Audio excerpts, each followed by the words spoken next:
السلام علیکم ورحمۃ اللہ وبرکاتہ. الحمدللہ رب العالمین والصلاة والسلام علی رسولہ الکریم، اما بعد.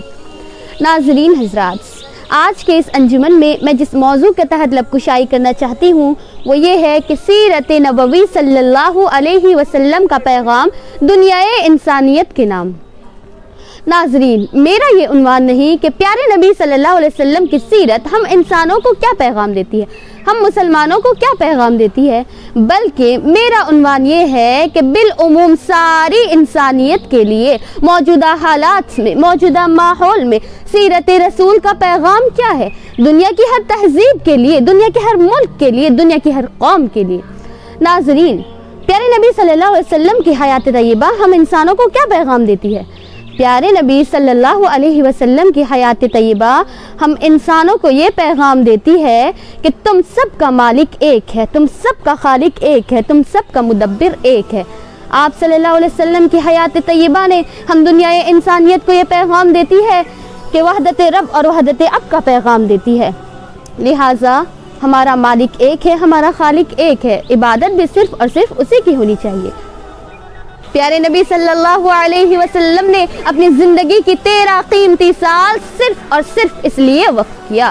آپ نے غار حرا سے نکلنے کے بعد کوہ صفا پہ کھڑے ہو کر یہ اعلان کیا کہ اے لوگوں، لا الہ الا اللہ کہہ دو، کامیاب ہو جاؤ گے، عرب و عجب کے مالک ہو جاؤ گے. اس اعلان کے بعد آپ کی راہوں میں بڑی مشکلیں آئی، چیلنجز آئے، آپ نے سب کچھ فیس کیا، لیکن آپ نے کبھی کلمہ توحید کے سلسلے میں، کمپرومائز کے سلسلے کو آپ نے کبھی برداشت نہیں کیا. آپ نے فرمایا تم کہنے کو شہزادے ہوں گے، تم کہنے کو بادشاہ ہوگے، تم کہنے کو حاکم وقف ہوگے، تم کہنے کو رئیس زادے ہوگے، تم کہنے کو بڑے باپ کی بڑی اولاد ہوگے، لیکن یاد رکھو تم اپنی ذاتی حیثیتوں کو بھلا دو. اے انسانوں، تمہارے سامنے بہت سے غریب ہوں گے، نادان و ناقوا ہوں گے جنہیں تم فقیر سمجھتے ہو، تم اپنی ذاتی حیثیتوں کو بھلا دو.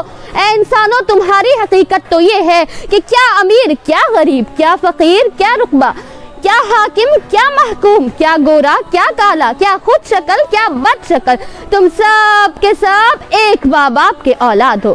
مسند احمد کی حدیث ہے، اللہ کے پیارے حبیب فرماتے ہیں، یا ایھا الناس ان ربکم واحد وان اباکم واحد. اے انسانوں، تم سب کا رب ایک ہے، تم سب کا اب ایک ہے، تم سب کا رب ایک ہے، تم سب کا باپ ایک ہے، تم سب حضرت آدم علیہ السلام اور ماں حوا علیہ السلام کی اولاد ہو.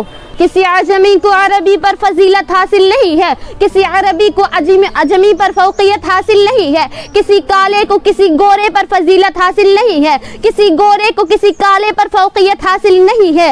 اگر یہاں فضیلت ملتا ہے، مقام ملتا ہے، رتبہ ملتا ہے تو اس کا معیار صرف اور صرف ایک، الا بالتقوی. تم اپنی خاندانی شرط سے مقام حاصل نہیں کر سکتے، تم اپنی ذاتی حیثیتوں سے مقام حاصل نہیں کر سکتے.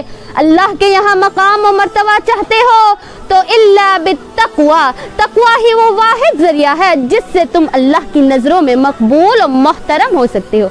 پیارے نبی صلی اللہ علیہ وسلم کی حیات طیبہ ہمیں ایک اور عظیم پیغام دیتی ہے کہ اخلاق سے ہی انسان کہلا سکتا ہے.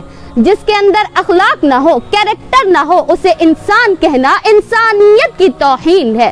محض کوئی اس لیے آئیڈیل نہیں بن سکتا کہ اس کے پاس دولت ہے، محض کوئی اس لیے آئیڈیل نہیں بن سکتا کہ وہ بہت بڑا تاجر ہے، محض کوئی اس لیے آئیڈیل نہیں بن سکتا کہ وہ بہت اچھی اداکاری کرتا ہے. پیارے نبی صلی اللہ علیہ وسلم کی حیات طیبہ ہمیں یہ پیغام دیتی ہے کہ اخلاق ہی انسانیت کی پہچان ہے، انسانیت کا معراج ہے. جو وہی انسان کہلا سکتا ہے جس کے اندر اخلاق ہو، کیریکٹر ہو. پیارے نبی صلی اللہ علیہ وسلم کی حیات طیبہ کا ایک اور پیغام ہے. آپ نے حکم دیا کہ اے انسانوں، تم زمین پر دلوں کو فتح کرنے کا ہنر سیکھو. تم میں سے بہت سے ایسے لوگ ہیں جو حاکم ہیں، جو بادشاہ ہیں، وہ ممالک فتح کرتے ہیں، وہ شہروں کو فتح کرتے ہیں.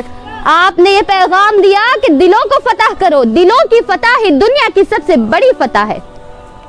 پیارے نبی صلی اللہ علیہ وسلم کی حیات طیبہ ہمیں ایک اور پیغام دیتی ہے کہ دنیا میں دنیا کے لیے جینا نہیں ہے۔ آپ نے اپنے اقوال سے، اپنے اعمال سے، اپنی معیار زندگی سے یہ پیغام دیا کہ دنیا میں دنیا کے لیے جینا نہیں ہے، دنیا میں آخرت کے لیے جینا ہے۔ جو انسان دنیا میں دنیا کے لیے جیتا ہے اسے کبھی چین نہیں، اسے کبھی سکون نہیں، اسے کبھی اطمینان نہیں۔ چین، سکون، اطمینان اسی بندے کو ملے گی جو کہنے کو ایک چھوٹی سی جھوپڑی میں جی رہا ہوگا، لیکن اس کا مقصد زندگی، اس کی مقصد حیات آخرت ہوگی۔